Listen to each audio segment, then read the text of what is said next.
Right, hello everybody, and welcome to the AIIA National Office. My name is Bryce Wakefield, and I am the National Executive Director of the Australian Institute of International Affairs. Tonight we have an amazing lineup of speakers. It's great to see both a live audience here at our national headquarters in Canberra, as well as quite a large audience online. The Australian Institute of International Affairs is, of course, dedicated to helping Australians know, understand, and engage more in international affairs. And I cannot think of a better events to do that here tonight. I won't go on too much about it. It is, of course, on 30 years since the Cambodia Peace Talks. We have a stellar lineup of speakers, and I'm going to hand things over to the AIIA National President, Alan Gyngell, to introduce them. So without further ado, please take it away, Alan. Thank you very much, Bryce, and thanks to everyone for coming and watching online. Look, before we begin tonight, I just want to take the opportunity of marking the passing over the past few days of two very distinguished Australians, both of whom were fellows of the Australian Institute of International Affairs.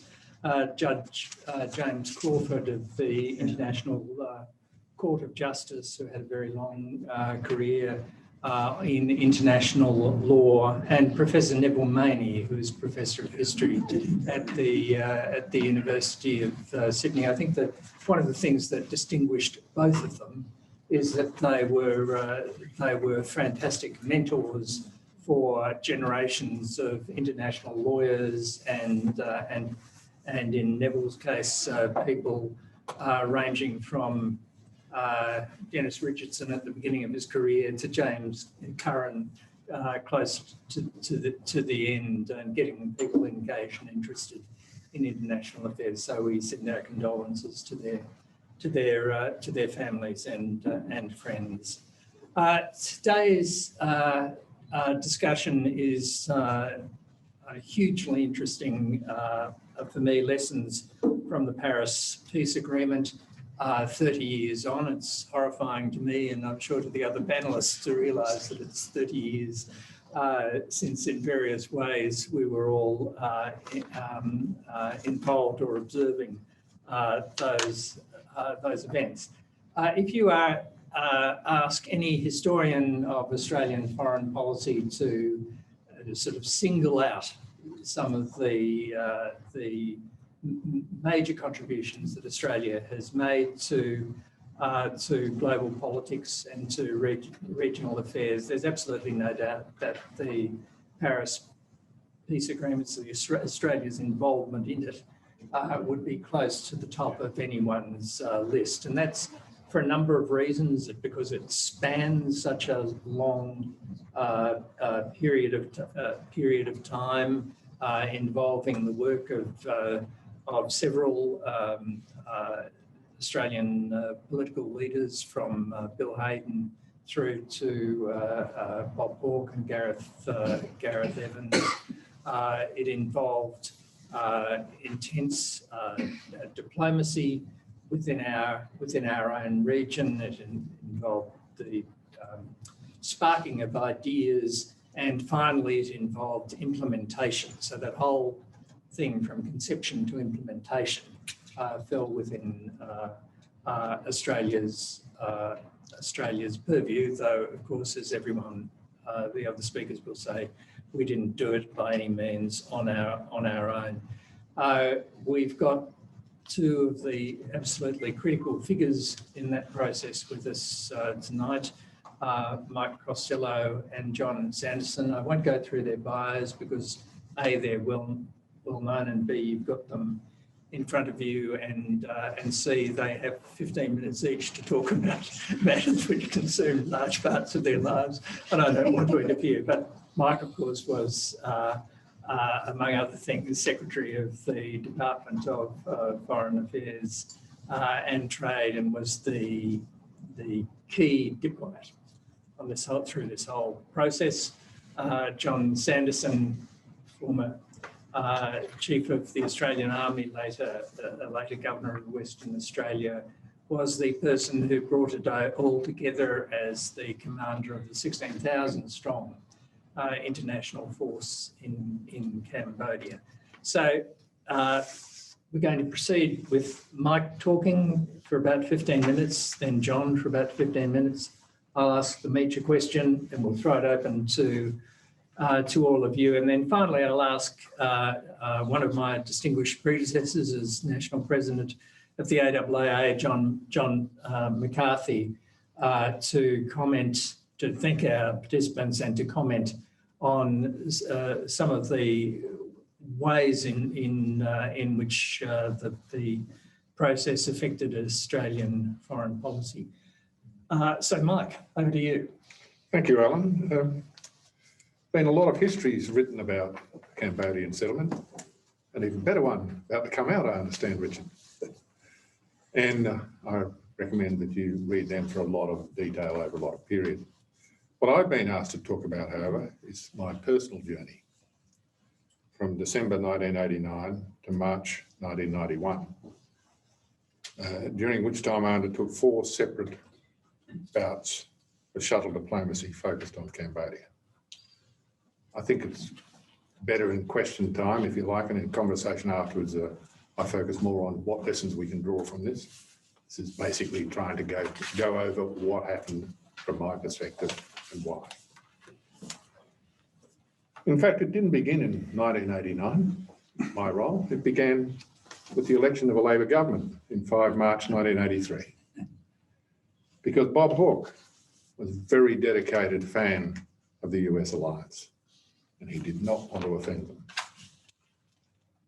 Yet he had a party platform. In those days, the party platform actually mattered, and a caucus that was determined to renew aid to Vietnam and was determined to withdraw our support for the KR, effectively, for the UNC.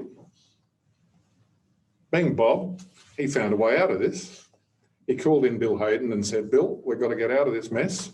I want you to launch a big effort to resolve the Cambodia problem, and I can tell caucus we can't renew aid, we can't de-recognise the KR because we'd ruin our effort to solve the problem with Cambodia." A bit cynical, there you are. Bill thought this was both sensible politics, but also very much worth doing, and very much in the spirit of the Labor Party. So we set off to Manila within a few days for the first ASEAN Plus meeting for Hayden. And at that meeting, he dutifully put forward his idea that we should embark on this effort. We should all get together and find a way to resolve this terrible problem. He was met with a stony silence for a while. The ASEAN then set up George Shultz, the lugubrious Secretary of State of the United States, to respond. So he did. And at the end of his expression of disdain, he said, "And any country that thinks they can do this, that's stupid. Anyone who thinks they can do it, well, that's just stupid." So Bill thought about it for a moment or two and said, "Well, Mr. Secretary, if that's stupid, how stupid was the Vietnam War?" Things went downhill from there. Bob was thrilled. So, nothing daunted. Hayden was daunted by very little in life. He continued on. 1984, he put forward a 6-point plan, which was greeted with derision. He kept going. He did one thing that turned out to be really valuable in the future. He went to Hanoi, and Richard persuaded him to go to Ho Chi Minh City and meet the then foreign minister of the Cambodian government, Hun Sen, and he did that. And this was greeted with absolute outrage by the ASEAN. particularly by the Thais. And he stopped by Bangkok on his way back and saw the foreign minister, Siti Sabatasita, something like that. Is that right? And who told him, Mr. Hayden, you have to make a choice. Are you with us and with the United States, or are you with those communists? And Bill realised the game was up at that point, so he did not pursue it any further. So what happened after that? Many efforts were made to get to terms with this problem by many countries. And in 1989, in July, August, there was a big meeting in Paris Conference on Cambodia. All the parties were there. Everyone tried hard, and it was a failure. It was a failure because there couldn't be agreement on a number of issues, but the key thing they couldn't agree on was who would administer Cambodia, who would the government of Cambodia be while you were having free and fair elections, while you were supervising the withdrawal of troops, while you were monitoring a ceasefire. Who was going to do that? And of course, the Americans and the ASEANs and all the others put forward the idea, and Australia strongly supported the idea of a quadripartite interim government made up of the Hun Sen government in Cambodia, in Phnom Penh, the Vietnamese installed and backed government, and the representatives of Sihanouk, his puny armed forces, Son Sann, his slightly less puny armed forces, and the KR forces, which were serious. You won't be surprised to know that Hun Sen of Vietnam said 3-1. I don't think so. Why anybody ever thought this was a go is I just don't understand. So it fell apart. It did have an impact, this conference, though. It had an impact on domestic politics in the UK, in France, in the United States, and it certainly did in Australia. People said, why are you supporting the Khmer Rouge returning to government in Cambodia? And in particular, the Labor Party caucus said, we've heard all this, Bob, we ain't waiting any longer. We're going to force you to resume aid to Vietnam and withdraw support for KR Seaton. So I got a phone call from John Bowen, the foreign policy advisor to Bob Hawke. He said, mate, this can't happen. And I said, what do you want me to do? And he said, you're going to Hawaii and then you're going to Tokyo. Would you like to stop off on your way and talk to UNTAC, the Foreign Minister of Vietnam, and see what you can do? Hey, why not? So I did that. I saw UNTAC, who I knew from my meetings with Hayden. He'd been to Australia and I'd met him in Hanoi. And he was very encouraging. But he said, you'll have to speak to the government in Phnom Penh. I went to Ho Chi Minh City, saw the Assistant Foreign Minister of Cambodia. He said, you'll have to go and talk to Hun Sen in Phnom Penh. I went back to the government. I said, I think this is worth pursuing. Having put forward the idea of an alternative way of dealing with the interim administration. And I saw Hun Sen and spent several days with him and his people. At the end of that, he had agreed to things that he'd never agreed to before. He agreed the UN should not just supervise and monitor the elections, but should run the elections, which was a very radical thing. It's not something the UN does. They normally monitor and oversight them. He agreed that the UN should control the international control mechanism, the ceasefire mechanism, the withdrawal of forces, all the military matters, which he'd never agreed to before. And he was even prepared to consider a Supreme National Council, which was the idea that you created a new body, which is the repository of the sovereignty of Cambodia, and which could occupy the UN seat. First of all, he said he wouldn't do that because the KR would be on it. Then I said, why don't we make it people, prominent personalities? He said he'd consider that. But he said, you've got to go to China. This was a problem. was a problem because Tiananmen Square had happened in June that year. And we were not dealing with China. So I went back to Canberra and said, I think it's worth doing. The response was interesting.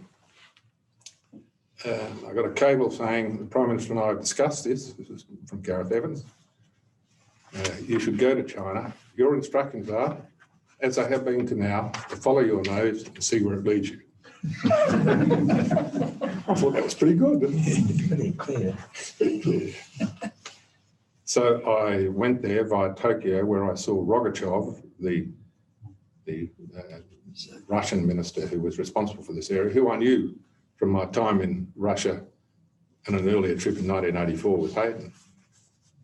And of course, Russia was very different in that year. They pulled out of Afghanistan, and that very month, the Berlin Wall came down. I think it was that month that Mandela got out of prison too. Interesting year. He was totally supportive of this idea. They wanted out of this. They didn't want to support. They didn't have the money. They didn't have the interest in continuing their strong support. Because you must remember what faced this poor Cambodian country at the time. They had been the victims of a great power competition. They were the prisoners of it. A competition that was inspired by a particular venom because of history. The Russians supported Vietnam, who supported Hun Sen, who installed Hun Sen and drove out the KR. The Chinese supported Sihanouk and the KR. The Americans supported Son Sann. And poor old Cambodia, they were just stuck with this. But the global situation and geostrategic situation had changed fundamentally and opened up the possibilities that weren't there when Hayden was making his efforts. So I went on to China and saw Mr. Liu, who's a close friend of mine from Canberra, and the Assistant Prime Minister, saw Li Peng, the Prime Minister, who'd been instrumental in the Tiananmen massacre, unfortunately. But so was Deng Xiaoping, whose orders they finally were.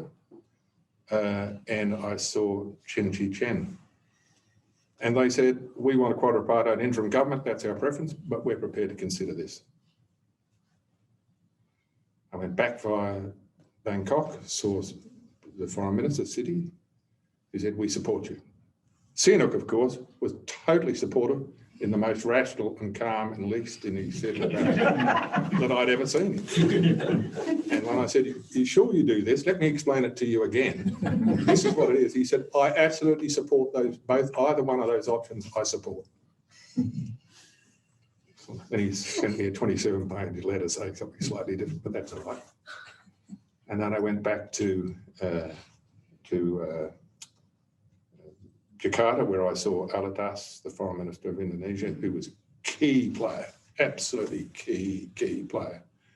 Indonesia is such a key country to us, and we've never paid it the respect and attention we should. So, and I went back to Canberra, reported to Gareth, then set off again to pursue it the next month. I went to went to Paris, where I saw the French, I saw the English, the UK people.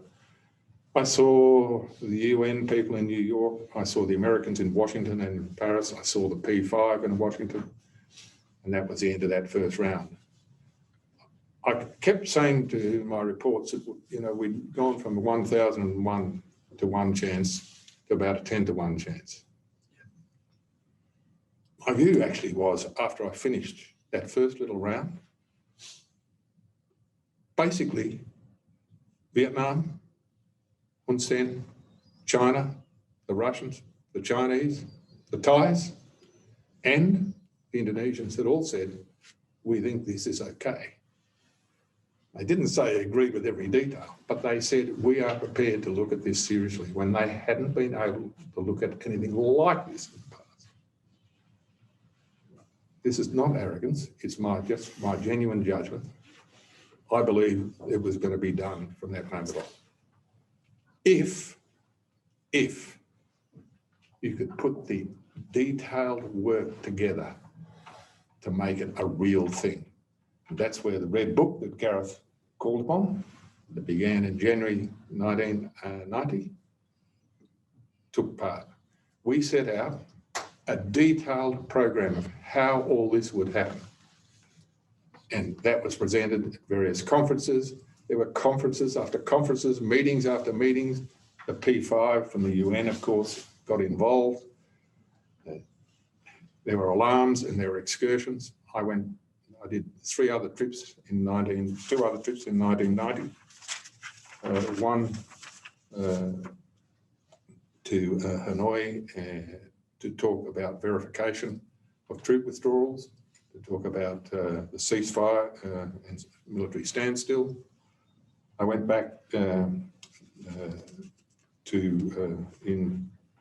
a long trip in November 1990 to talk about the membership of the Supreme National Council, which had bogged down.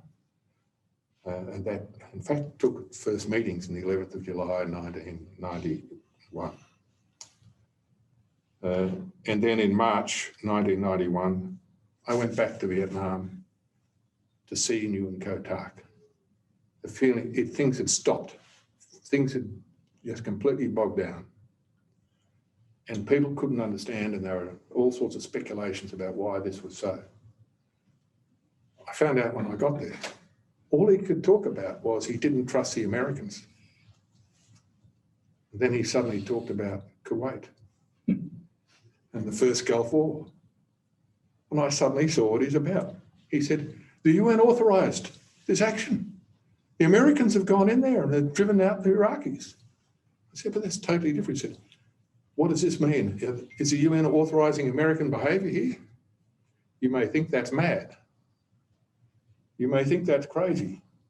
But if you knew in UNTAC, who'd just been through a 25 or 35-year war, which the Americans played a pretty big part, you might have been nervous too. Anyway, he seemed convinced at the end that he had no need for that. So, an enormous amount of work was put together by a lot of people to put together the documentation, to put together the case, and to finally get it signed in Paris on the 23rd of October, 1991. And then John Sanderson. And you know, John, I have to confess, it was my fault that you got this job. I was told that we got to be the head of UNTAC. 16,000, it's quite a big force. And the Department of Defence said, we'll send someone over, you can just say hello to them and have a look at them. And this fire-breathing general walked into the room, told me his plans, and I thought, no, I don't think so.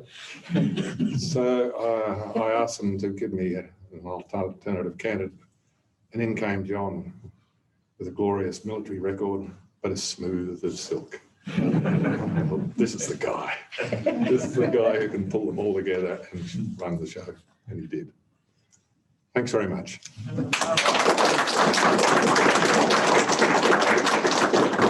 And now, John, how did you do it? How I learned to love negotiators. But 1989 was a very significant year for me too.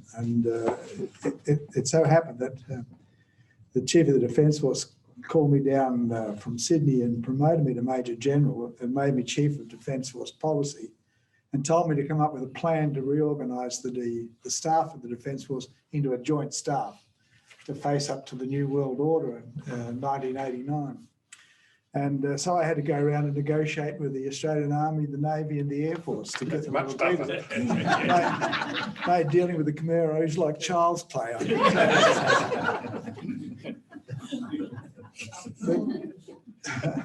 I was down here, and through a process I became Chief of Defence Force Development, which put me into a strategic policy area, and I became aware of what was going on with foreign affairs, and with Gareth and Mike and quite impressed by it, I must say, because it seemed to me that what we were looking at was cementing our place in Asia in a way that we hadn't done before through this process. So I wasn't unprepared, but I was a little bit surprised when on the 23rd of October 1991, all the Cambodian factions and the engaged countries, it wasn't just the Cambodians themselves, all the engaged countries, known as the core group, signed up for what was the most complex peace agreement to that time that the United Nations had ever come up with. And I must tell you, my concerns were, did everyone understand what they'd signed up for? And the other question was, had they all signed up for the same thing? Which is quite a perplexing issue, I can tell you. What they had signed up for, and bear with me, because I think it's important to list things that were in the agreement. Let me summarise the Paris agreements before I go on talking about what happened when we got into town there. The core component of the Paris agreements, of course, was the election of a constituent assembly, out of which they would develop a constitution and then transform themselves into a government of Cambodia. To get that, that's a fantastic outcome. And anybody who'd been participating in putting the agreements together would have to be very satisfied that that's what they'd signed up for. But let me just list what was required to do that. First of all, you had to generate and oversee and maintain a ceasefire while making sure that no foreign forces were operating in Cambodia. You had to separate, disarm and demobilise most of the armies of the four factions. You had to begin the process of demining the countryside. They reckon there were 10 million mines in Cambodia. Nobody knew exactly because everybody had been laying them for years, and they've been laying them on top of each other. And they've been moved around by monsoon rains and so on. So it was a bit of a mess. Bring the 300,000 or 400,000 refugees, mostly from Thailand, back into the country, back into a safe Cambodia was the idea. Establish the electoral law and the electoral rolls for a country that really had no records. All the records had been destroyed. Facilitate the advent of the political parties and create the environment in which they could campaign freely within the boundaries of an electoral law that was still to be established. Institute a human rights movement within the countryside that was based on the protocols and conventions of the United Nations. Oversee and reform the main agencies of government and begin a redevelopment program for the economy of Cambodia, and run an election and oversee the installation of a new government. Straightforward. Yeah. And as Mike has said, to do that, the UN had taken on a role that was not attempted before. Although there was to be a Supreme National Council representing Cambodian sovereignty, UNTAC was to be the transition authority in Cambodia, rather than some supervisory or assistance group, such as had happened in Namibia. UN administrative teams were to oversee the main functions of government and administration down to district level for all four factions, who had agreed to cooperate fully in providing security, free movement, communications for the United Nations and all other factions within their areas of control. Now you see the challenges in achieving this, all from a standing start. Mind you, the idea was that we would actually do this before the beginning of the wet season in May of the following year, which is in 7 months. Now, if you'd followed closely the vaccination program in Australia, you'll see that there are some challenges in there.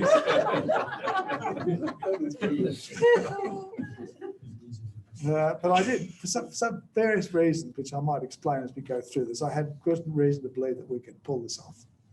I'd been into Cambodia, into the refugee camps December 4 in 1990, just to talk to the people about, what they thought about this. And they all really wanted it. They all really wanted it to happen. So let me tell you that I also had a bit of a background in the United Nations peacekeeping thing, primarily through instructing in the British Army in the 1970s, when after UNIFIL, the Brits realised they had to boost their peacekeeping part of the staff college programs because they were moving into this complex era of United Nations peacekeeping. And I was tasked to do all the writing of that. And also required me to go around and talk to a lot of peacekeepers. And I established a relationship with the Peace Academy that had just been set up in New York at that time. It had been set up by philanthropic donations to help write doctrine for peace operations. So just by good fortune, I'd been involved in that myself. I did walk in with some comprehension of the complexity of the task. And let me say, at that stage, the ties, and Mike will be aware of this, the ties, amongst others, have been talking about turning battlefields into marketplaces. And this fitted quite nicely in with the idea of market forces philosophy, which some people thought was what brought the Soviet Union down and finished the Cold War off. So it was something that really fitted in.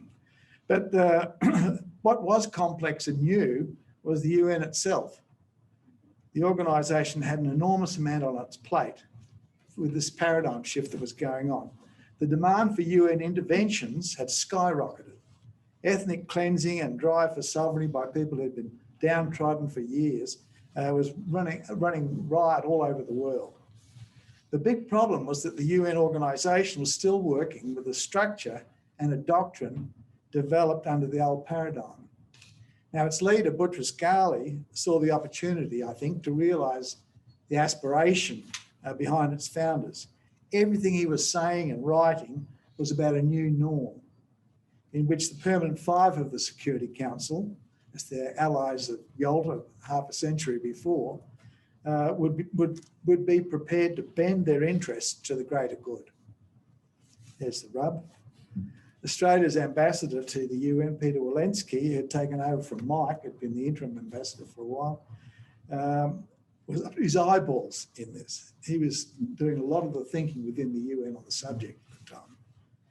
Now, almost immediately after signing the Paris agreements, in October, I was invited to join a military reconnaissance mission entering Cambodia through Thailand to determine the true details of the military task. So the true details, not the red book and not what negotiations have taken place, but the true details, because this is involving, you know, more than 250,000 soldiers scattered through the woods in various conditions and various shapes. The military role, of course, included the establishment of a thing called the Mixed Military Working Group, which was the senior military leaders of all the factions, who would oversee the continuation of the ceasefire and then the disarming and demobilisation of the forces. What did this mean? Really, that was the dimensions of the task we were looking at. I went into Cambodia at the beginning of, let me just get my notes together here, at the beginning of this reconnaissance activity. And I then started to talk to all sorts of people from the military leadership of these factions. I went across the border from Thailand and saw the two small factions. That's the royalist group and the old Lot Nol mob, or Son San group, as you say. They were in really bad shape. And the thing that sort of panicked me about it was how would they keep control of their troops? And until we got in there and were able to help them do this. But then I went into Phnom Penh and started to meet with the leadership of the Khmer Rouge and the state of Cambodia, Hun Sen's group. This is pretty exciting atmosphere there. People who come from all over the world to regroup within Cambodia. Preparations were underway for the water festival, 1,000-year-old boat races on the Tonle Sap. Everybody was betting on everything, and all these groups were coming together, plus all the young aristocrats who hadn't been killed by the Khmer Rouge, they'd come back. The only people who weren't there amongst the major players were Pol Pot, Eng Sari, Nuon Chia, and the main field commanders from the Khmer Rouge, who we never ever saw during the whole mission. So there was a great atmosphere of reunion. It was mixed with an atmosphere of foreboding. Thousands of displaced people had taken refuge in the city. The Cambodian people desperately wanted the UN to hurry up and take control but there was also an undercurrent of suspicion and distrust. Sihanouk had added to this by declaring that Hun Sen and Prince Ranariddh were his two sons. He did a lot of this sort of thing. As charming and all as he was, but the implication was that he was prepared to sell out the other parties to the agreement in the interests of consolidating his position back in the palace. In the following week, I had the opportunity to meet the leaders of the armies of the two main factions. And initially, the best response I got was from the Khmer Rouge. Staff work was good, was complete. If you sort of taken it at face value, you thought these guys are right on board and they want to be part of it. And Son Sen was really quite a good interlocutor. He'd been the commander of the NADK for quite a while. But even then, it was clear that they wanted to spread us out through the countryside so that they could avoid scrutiny and we wouldn't be able to supervise them properly.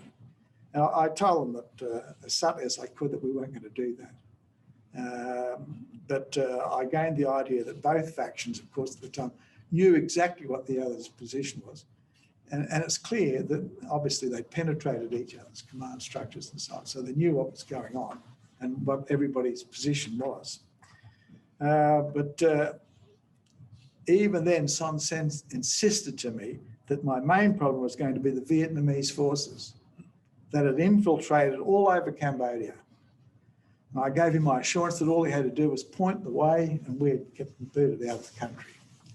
I don't know whether he was satisfied with that, but I'm pretty sure that the guys up on the border like Pol Pot and so on weren't too keen. And most of all, and this is the rub here, most alarming, however, was my meeting with the SOC Prime Minister on the 25th of November. Hun Sen was interested in our experience. I'd met him when he'd come out here to Australia.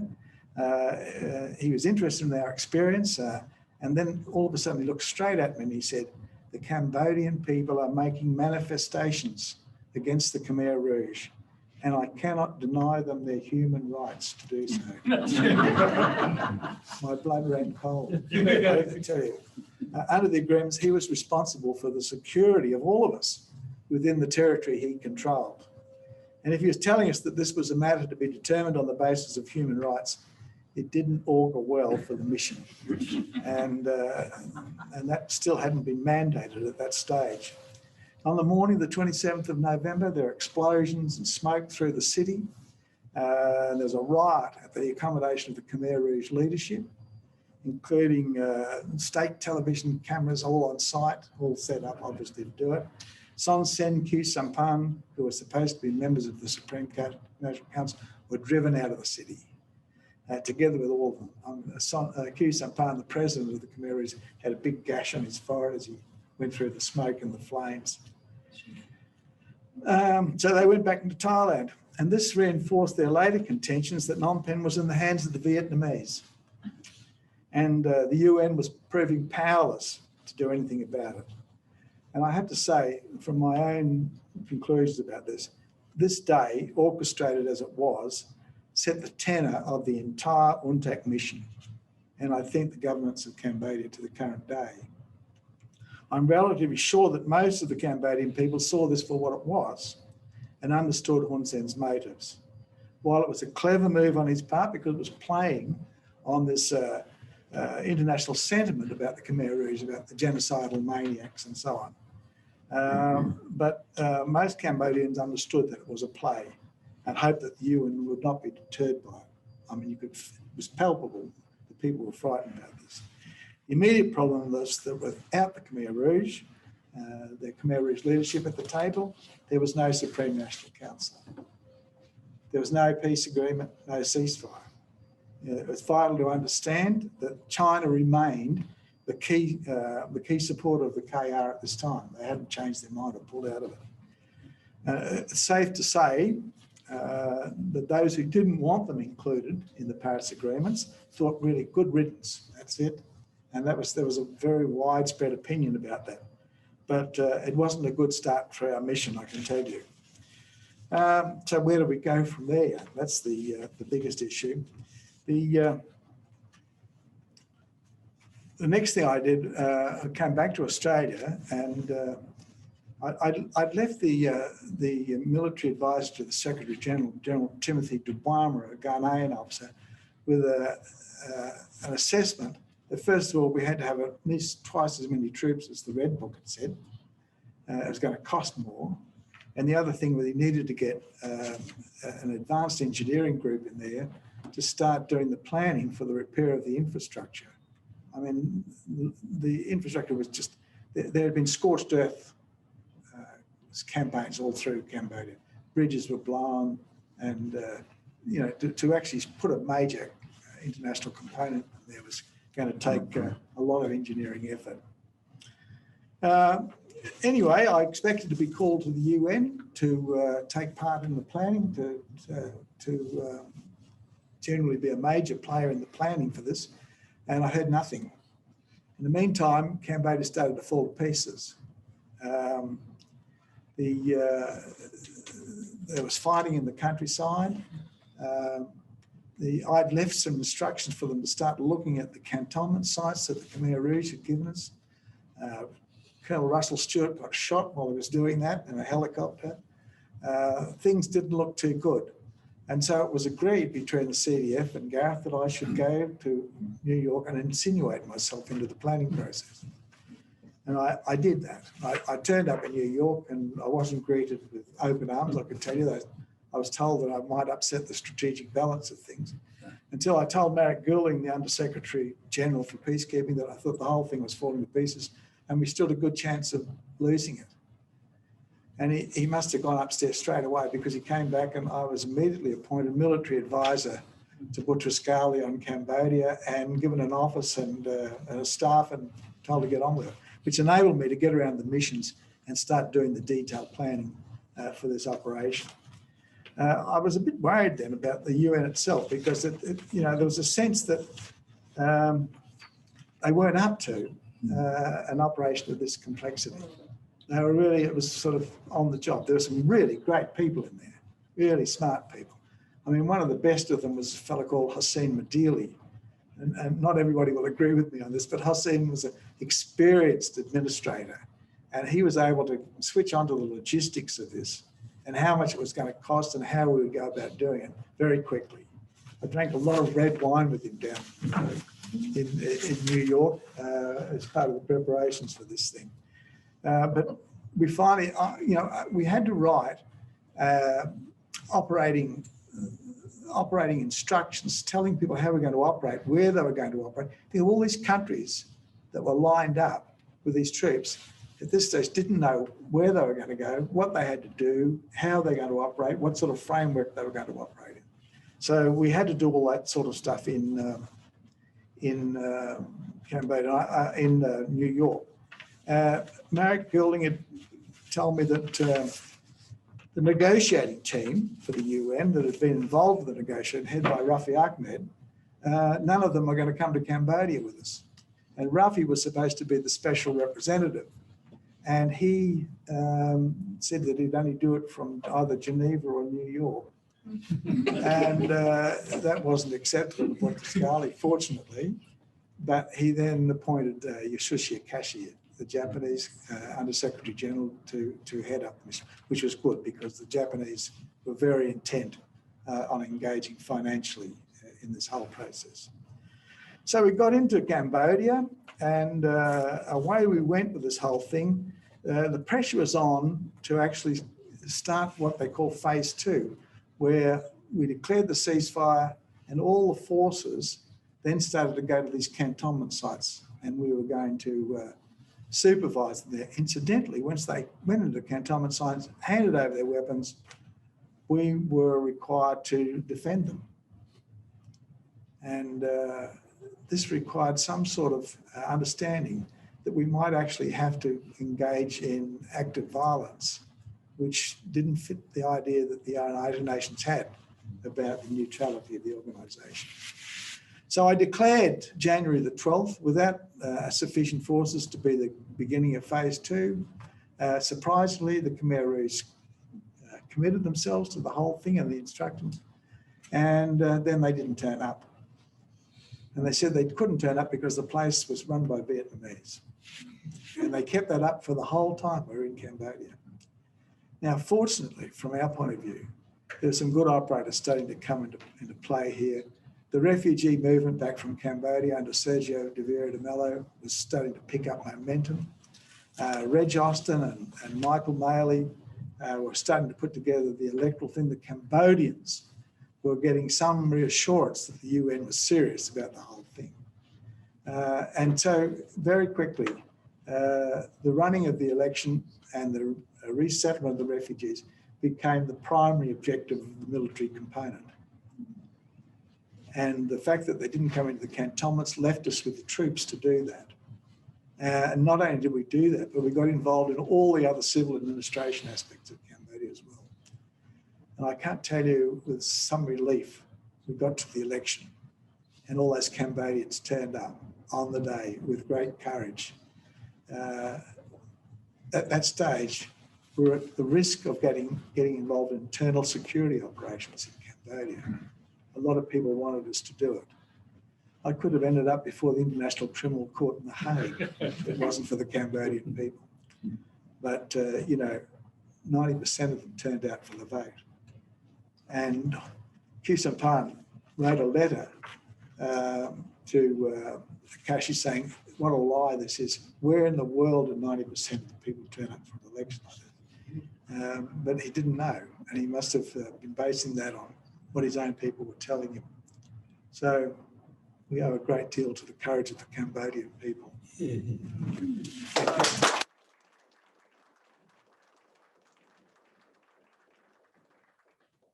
Thank you both very much. It was fantastically interesting and generates a whole lot of other questions. I just had a very quick one before we go to the audience for both of you on reflection. Hun Sen became the Prime Minister of Cambodia at the age of 32. He's now 78. He's still there. Cambodia has, not turned into a flourishing democracy. How do you reflect on that reality? Right? Well, was it worth it? One thing that was worth it is the KR are not in power, which they had a very good chance of being in the absence of that settlement. Probably would have been. And I think that in itself made it worth doing. Secondly, the Indochina Wars finished. They joined ASEAN, they became part of the Southeast Asian community. They started to develop some sort of life. Laos, Vietnam itself, and Cambodia. As to democracy, what a challenge democracy is. Don't know if any of you read Gareth's speech at the conference on the final conference, the signing conference, where he warned, we are establishing a democracy here. Do not think when you've established a democracy, it's final. It has to be fought for every single day. If you want an example of that, look at Poland, look at Hungary.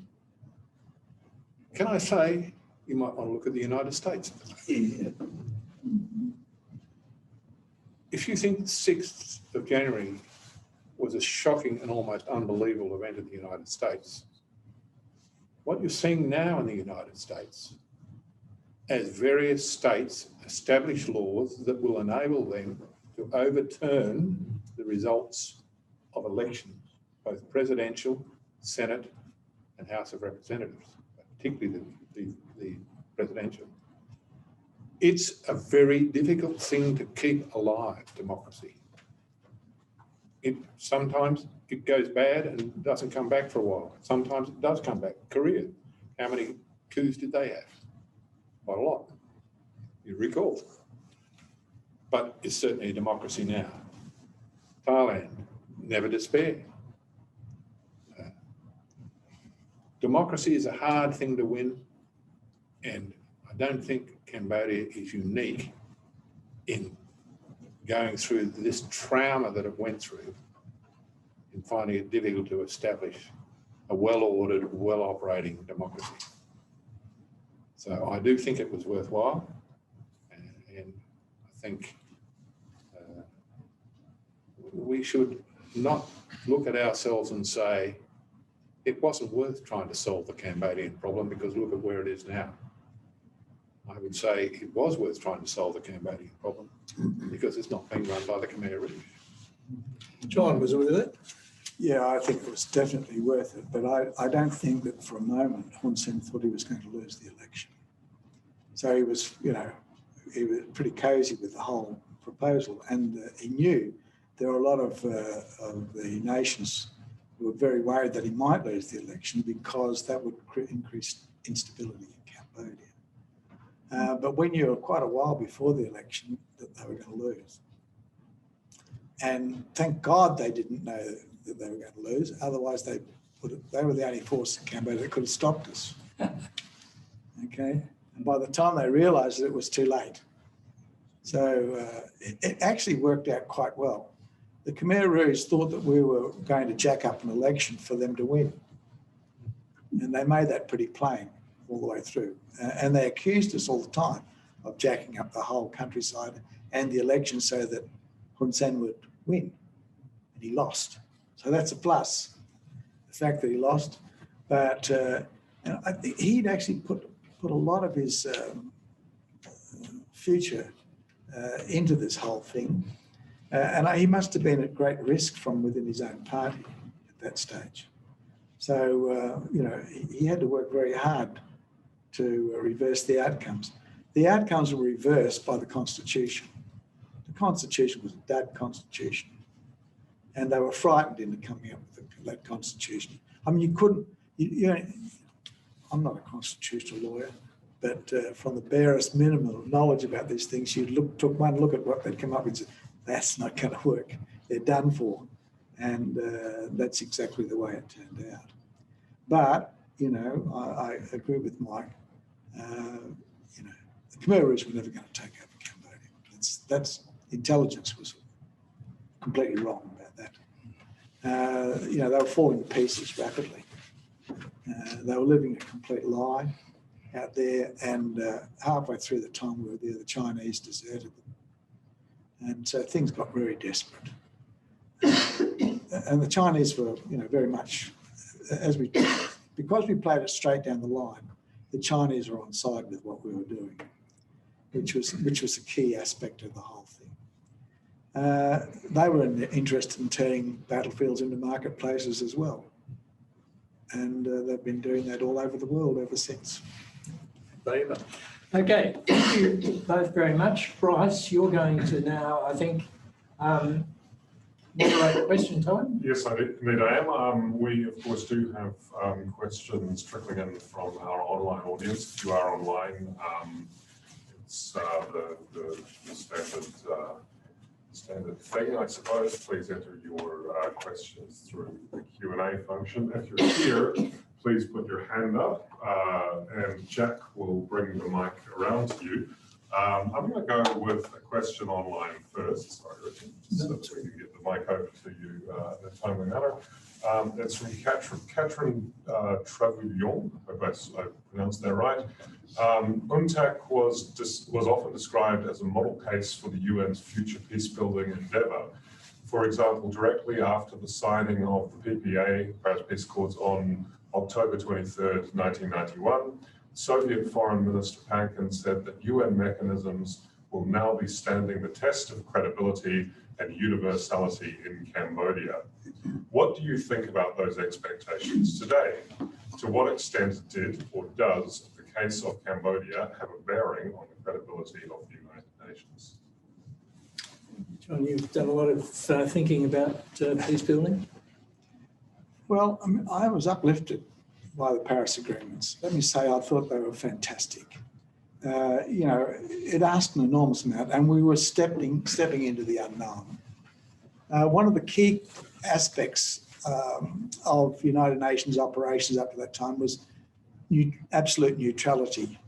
I mean, I asked to have an intelligence organisation in New York, and they said, you can't have an intelligence organisation because that'd be too offensive. You couldn't be neutral and run an intelligence operation at the time.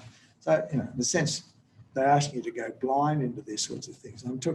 This is the old paradigm where they were just interspersing between, I'm not talking about offensive operations, there were very few of those, but peacekeeping demanded neutrality.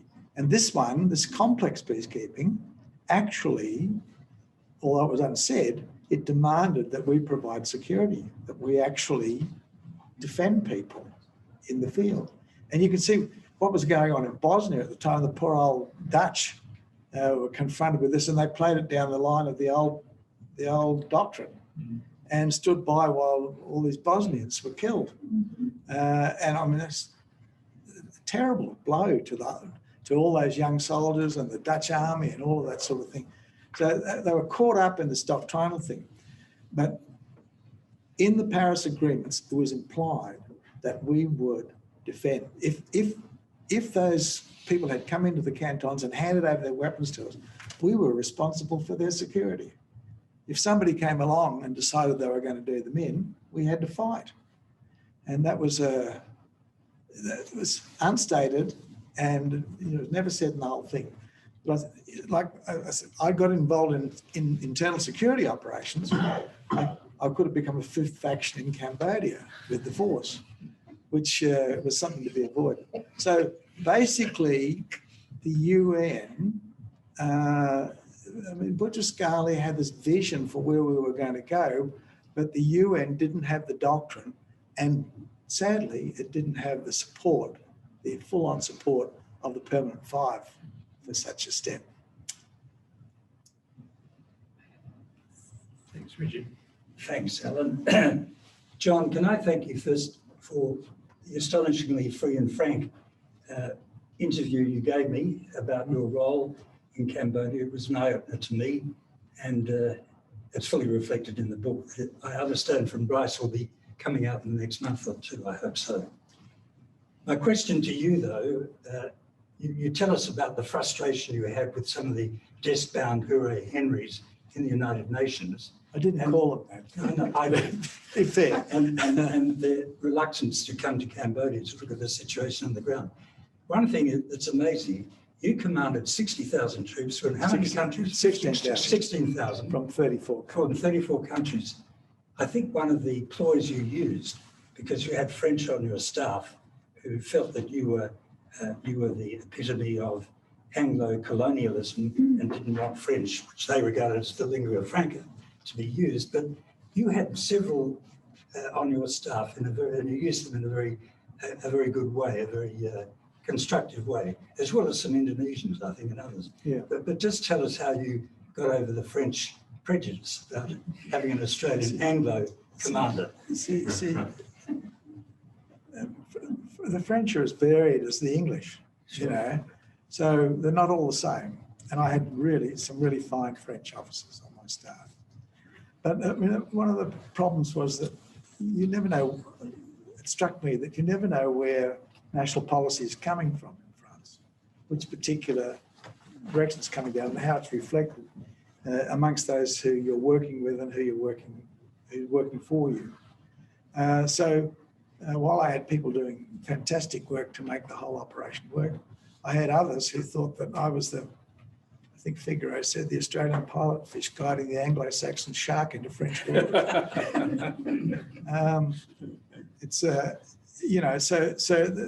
Their response to it was varied. Yeah. I was glad we had them there, and they turned up with a very professional outfit and a very professional approach to it. But they had some difficulty believing that the Cambodians didn't want them back. So they insisted that we were there representing the English, and I had to explain to them I lived in this part of the world, and our future was locked in with this part of the world, and they should be cognizant of that. And some were. They even started to speak English. Great. On that note, we have a question from Zara Kimpton, who is the National Vice President of this organisation. It's sort of the same question, I guess, but which other countries supplied the 16,000 members of the peacekeeping mission, and were there any challenges that came along with that? Look, I mean, the thing was how to blend it all together. I mean, I really, there were some people that you didn't put working alongside each other because you knew that they had difficulties in their relationship back where they came from. I mean, I kept the Pakistanis and the Indians apart. And both of them turned up with regiments that had the word Kashmir in the regimental, which was a pretty fair indication of what was going on. And they were all Punjabis. They didn't look like they came from Kashmir at all. But, they were exceptionally professional and committed to, as long as we didn't get them sort of mixed up in the whole thing. So you have to contend with that. The biggest contingent came from Indonesia. And I was really grateful to have them there. They had a slightly different idea about the European engagement in Southeast Asia, but the units were very professional and committed. And they did have this, from their Panchasila philosophy, they did have this commitment to hearts and minds work with people in the field and so on. So that was very good. There were people came from everywhere. I had Germans and Japanese on their first operations outside their country since the Second World War. There's an awful lot of press interest in that. The Germans turned up with a field hospital, which was very like that field hospital you see at MASH. That wasn't sort of Germanic in that sense, the old sense of the word, but they were a good crowd. And the Japanese, it took a long time to get there, but they turned up with an engineer battalion. And they were very concerned about engaging in this whole process. But, you know, it was good to have them there. And they put a lot of money into the UNTAC operation as well, which was great. So I had people from all over the place. Uruguayans turned up for the first time outside their country in 100 years with a full battalion group. They did start wearing T-shirts saying, "I'm not a Bulgarian."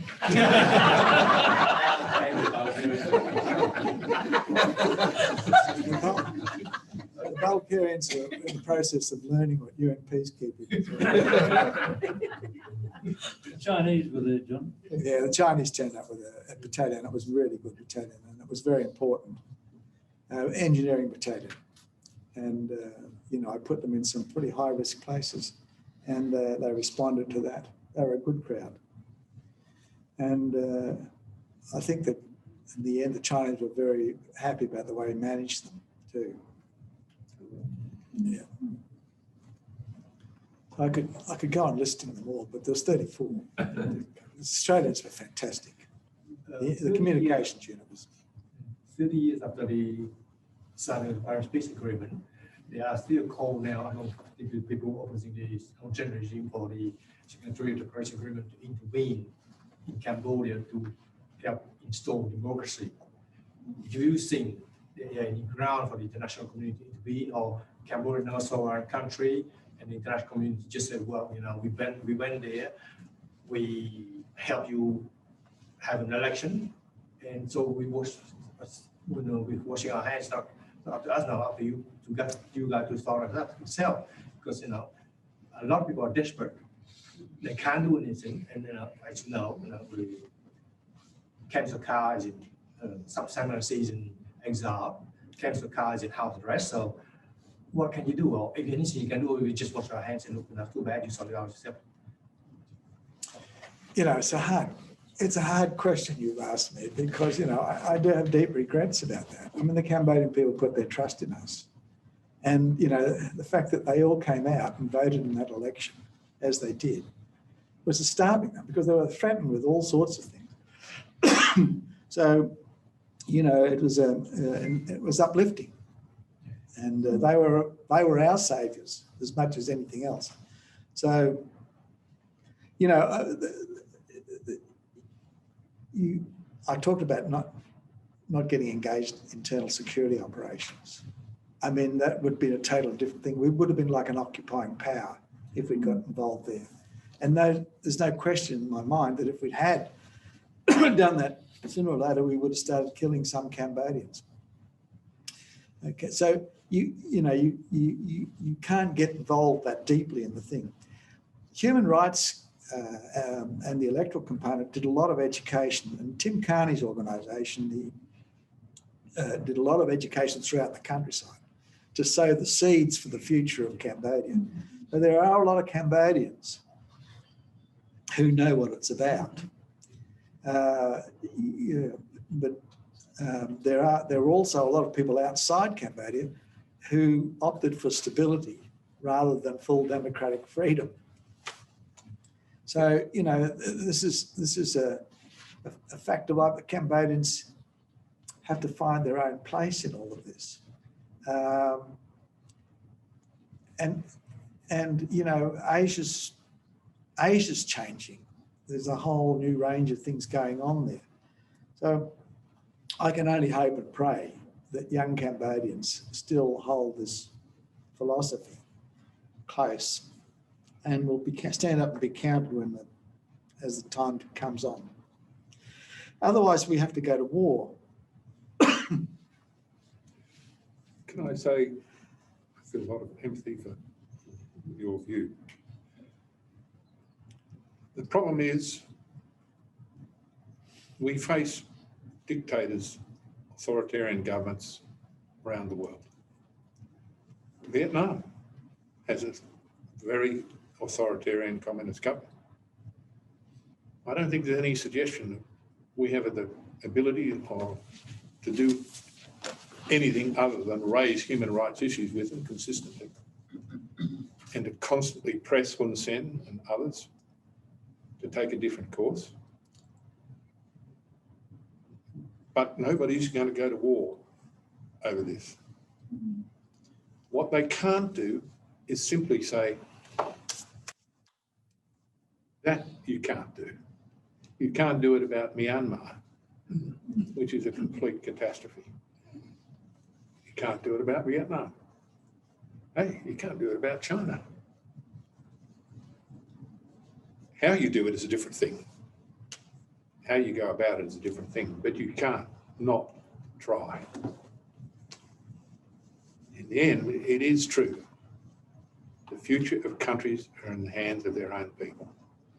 And all you can do is give all the support, moral support you can, and backing you can to help them do that. And I hope I don't sound obsessive. I do believe our great friend, the United States, is facing an absolutely dramatic problem that is getting worse every day. Worse every day. If you ask me now, who do you think will run the Senate and House of Representatives in 2 years' time? I would say the Republican Party. If you ask me who's going to be the next president of the United States, I would say it's going to be a Republican. And it will be a Republican of the kind we saw in the last president. You worry about the reliability, you know, what is that? How could that happen? Not that they're being elected, but elected in the way they appear to be happy to be elected. So every country has to fight for its own way. And our business is to support those who are looking for liberty and freedom as best we can, and never just simply say we accept it. That's all I can really add. Okay, there've been a couple of questions in the same vein, so I'm sorry if we didn't get to you online, but there is one here from Melissa Conley-Tyler, my predecessor as National Executive Director. She does want to focus a little bit more on Myanmar, and she says there have been calls for Australia to be as ambitious about the current situation in Myanmar as it was about Cambodia. Do you think Australia could play a similar role in a conflict today, given factors like the role of ASEAN or relations with China, etc.? Different countries. They're totally different countries and situations. what constrained anything happening in Cambodia at the time was, as I said, they were in a pincer movement of great powers. And it was a pincer movement not only about power, but incredible emotion.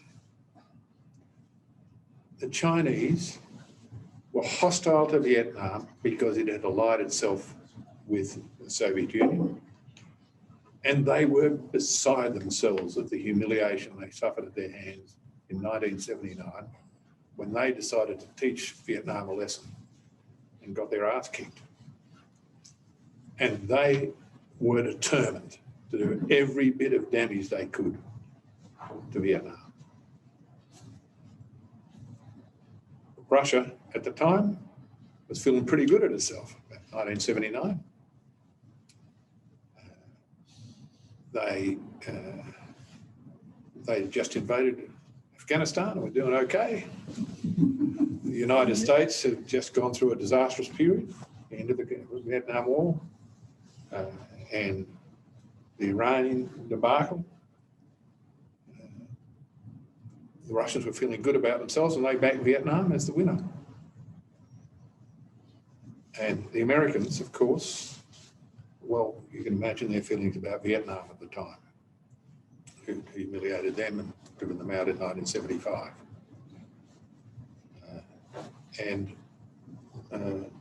They were completely committed. And Thailand and the ASEANs, Thailand had one interest: get those very nasty Vietnamese military off our border. That's what they were interested in. They were terrified that they would come across the border. And they had one interest only: you get Vietnam to withdraw, hey, we'll go back to exporting Cambodian logs.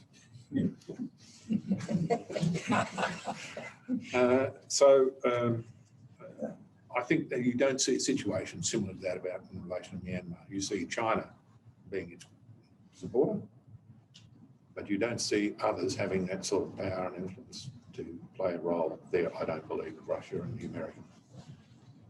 But I do think, if Gareth was still here, and Steve, and maybe even myself and a few others, we'd certainly be thinking of doing something very active, but it wouldn't be very public. One of the things I came to the conclusion about in Cambodia was we really have to understand the underlying cultural context in which we're operating. I mean, you know, the Vietnamese and the Thais had been fighting each other to the last Cambodian for about 800 years and slowly eating the place up, which is why the French became the protectorate in 1864. Cambodians were desperate for protection. But you know, we're talking about the remnants of a great empire, of the Khmer Empire, and that still flowed through this. The relationship between the Thais and the Khmers went back a lot further than the invasion of 1979. I mean, they spoke about them as Yuan all the time. And it took a long time to work out what that was about. This is the Mongols came down in the 14th century. And they came down and once again, the Viets fought the Mongols to the last Cambodian too at that stage, which was the beginning of the end for Cambodia. But the other side of this is that our close neighbours, our Javanese friends, had been operating in those waters as the Javanese Empire during that time as well. And they still think of themselves that way.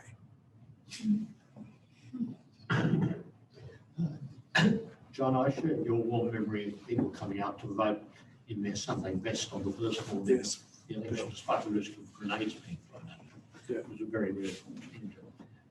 But I was also struck by your comment about the defects of the Cambodian constitutional process. And it brought to mind the observation that I heard at the time that the UN put $2 billion into running the UNTAC operation and virtually nothing into preparing members of the Constituent Assembly for the tasks that would confront them. And we now know from a lot of comparative literature that constitutional frameworks really matter, that they can have a huge impact on the course of politics thereafter. And I'm wondering whether, if you were looking at a future operation, you would commend an approach which paid greater attention to the post-election phase and the institutionalisation of politics at that stage, as well as the essential components of bringing a state to the point where it could have the kind of election that we witnessed. I love the simplicity of your suggestion, Bill. You know, the fact of the matter is, you remember we had the election, the result was up. There was an autonomous zone declared on the other side of the Mekong, the Samdurkurv autonomous zone. And, you know, I had people locked off on that side of the river. And it was obviously designed to scare the wits out of the Constitutional Assembly. I at one stage said, I'm going to have to seize the crossings on the Mekong in order to make sure I can get people across. And so I put an operation, knowing full well we weren't going to fight for that. I put an operation together, and the SOC army guys came to me and said, hey, listen, don't pour gasoline on the fire. We're going to sort it out, okay? So it was obviously a feint in order to thwart the constitutional process. And they frightened not just the constitutional members, but they frightened the international community. So a constitution which put the SOC ostensibly in power was probably the outcome that was logical at that stage. It's a shame. We do have a couple more minutes before. John, I want to turn to. You do want to turn to John? Okay, John. If that's Okay. all right. Are there, There's one, I think, our co-sponsors at AsiaLink, Don Greenlease, has a very quick question if I can. okay, it's Don. Okay, We'll yeah. let him through. Yeah, and thank you, of course, to AsiaLink for co-sponsoring this event. So, and it is to Mike Costello, and if you could be brief, that would be great. How important was the early Hayden Hawke diplomacy to the eventual outcome, although it initially failed? It was absolutely central in creating trust in the Cambodians and the government in Phnom Penh and in Vietnam. What really did it, what really created trust in Hun Sen was Richard sending Hayden down to Ho Chi Minh City to see Hun Sen and taking that big risk, which it was a big risk. And Hun Sen always thought that he could trust anything that Hayden was doing because of that. Because I had worked with Hayden, I got the benefit of that. UNTAC had worked closely with Hayden. He came to Australia in 1984, which wasn't well received in the region by the Americans. And he saw him in Hanoi. And again, UNTAC was ready to listen to me because of Hayden and that initiative. Same with the Russians. Hayden had been to Russia in 1984 on a visit, which was regarded as an act of deep treachery by various people. And he came back and he persuaded Hawke that Gorbachev was for real, that what was happening in the Soviet Union at that time was fundamental, not just cosmetic. Hawke went there, and within half an hour, he was talking about my mate Mike. Mike Gorbachev.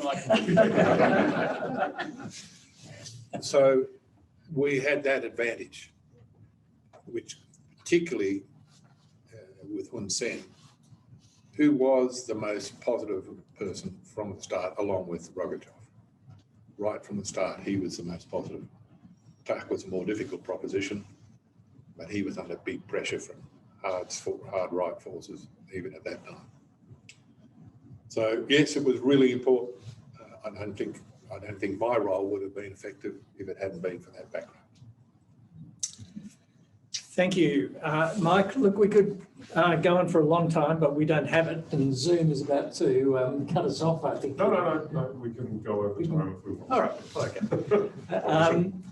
John Mccarthy, well known to everyone, I'm sure, on this call as one of Australia's most distinguished diplomats, so is going to move a vote of thanks to our speakers, but I also thought that it would be very useful for us to hear from John, who was at that stage one of the sort of key observers of what was going on in several important posts around the region, how you think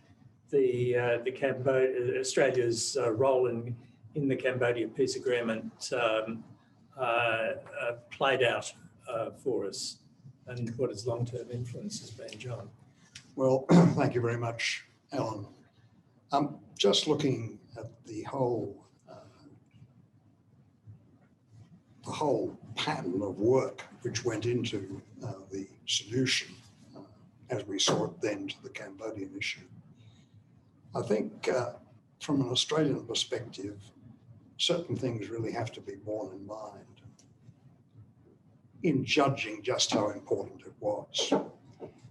First, it really was the closing of the last chapter of the Indochina Wars, which had been our focus since the 50s, and certainly, of course, had been a major American focus. But from our own perspective, it was a very important part of our diplomatic history, particularly bearing in mind that we had only really begun to act as an independent power in the Second World War.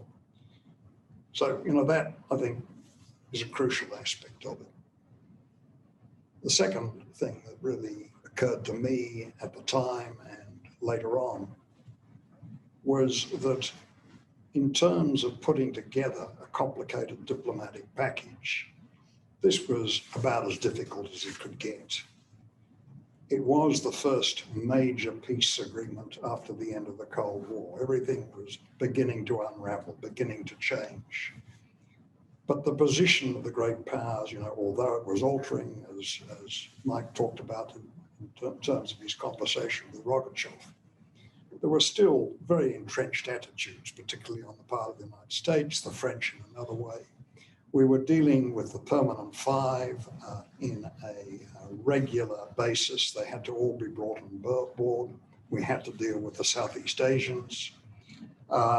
It was hugely complicated, and Mike's role has, I think, not been as heralded as it should have been. It was an enormous task when you bear in mind, getting on now, of course, as we all are, but he was only 42 or 3 when he did this. That's pretty unusual for somebody from Australia on an international question. It was a global question. It wasn't just a regional question. So that, I think, we should be very, very sure that this was really major for Australia. The other question which always arises when you deal with Cambodia is, how relevant? Well, of course it's relevant because it was caught up so much in the wider Indochina wars. But not only that, it was a real domestic issue. It was a domestic issue, let us not forget, between Fraser and Peacock. Now, there was a lot at play in that relationship. It just wasn't Cambodia, but it did focus on that Cambodian issue in terms of recognition of the Khmer Rouge in the late 70s.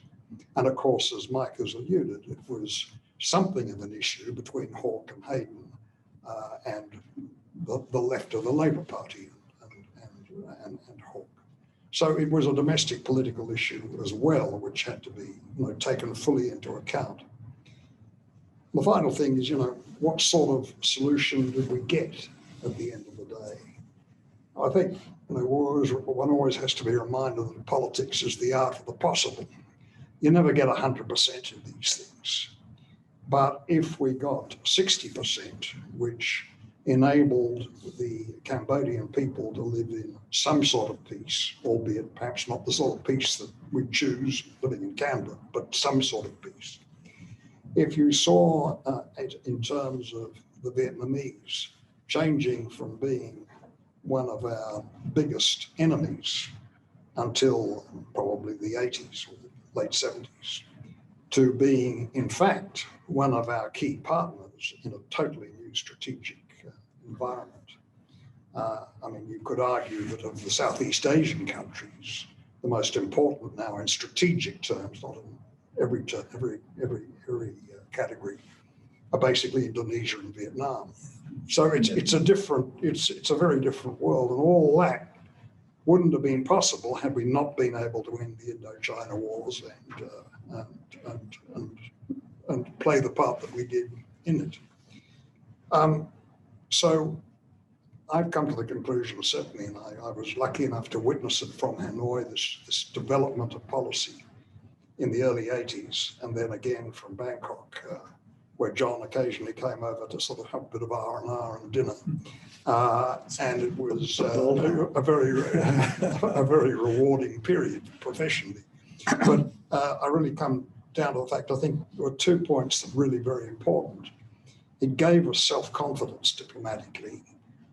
In strategic terms, we'd always been the junior partner to the United States up until then. This was the first time that we really took a major initiative where we were central to it. And the second time, and this is much more of a regional issue, was Timor, but that was much more of a regional issue.